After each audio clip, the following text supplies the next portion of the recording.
গ্রামের এক ছোট্ট টিনের ঘরে থাকত রাহাত নামে এক ছেলে। ছোটবেলা থেকেই তার বড় স্বপ্ন ছিল, কিন্তু বাস্তবতা ছিল খুব কঠিন। পরিবারের আর্থিক অবস্থা এতটাই খারাপ ছিল যে অনেক দিন ঠিকমতো খাবারও জুটত না।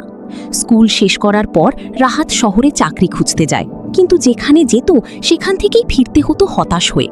কেউ বলতো তার যোগ্যতা নেই, কেউ বলতো গ্রামের ছেলে দিয়ে কিছু হবে না। ধীরে ধীরে পুরো গ্রামের মানুষ তাকে ফেলিয়ার বলে ডাকতে শুরু করলো। চায়ের দোকানে বসে সবাই তাকে নিয়ে হাসাহাসি করত, আর আত্মীয়রা তার বাবা মাকে বলতো এই ছেলে জীবনে কিছুই করতে পারবে না। দিন যত যাচ্ছিল রাহাত ততটাই ভেঙে পড়ছিল। একসময় তার নিজের বন্ধুরাও দূরে সরে যায়। যাদের সাথে একসময় স্বপ্নের কথা বলতো তারাই এখন তাকে এড়িয়ে চলতো। সবচেয়ে বেশি কষ্ট পেয়েছিল সেদিন, যেদিন তার প্রিয় মানুষটাও তাকে ছেড়ে চলে যায়। মেয়েটি বলেছিল, তুমি ভালো মানুষ, কিন্তু তোমার ভবিষ্যৎ নেই।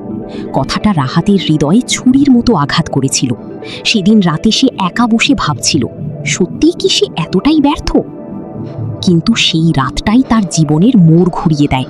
রাহাত সিদ্ধান্ত নেয় আর কারো করুণা নয়, এবার নিজেকে প্রমাণ করবে। পরদিন ভোরে সে শহরে চলে যায় নতুনভাবে শুরু করার জন্য। শুরুতে সে ছোট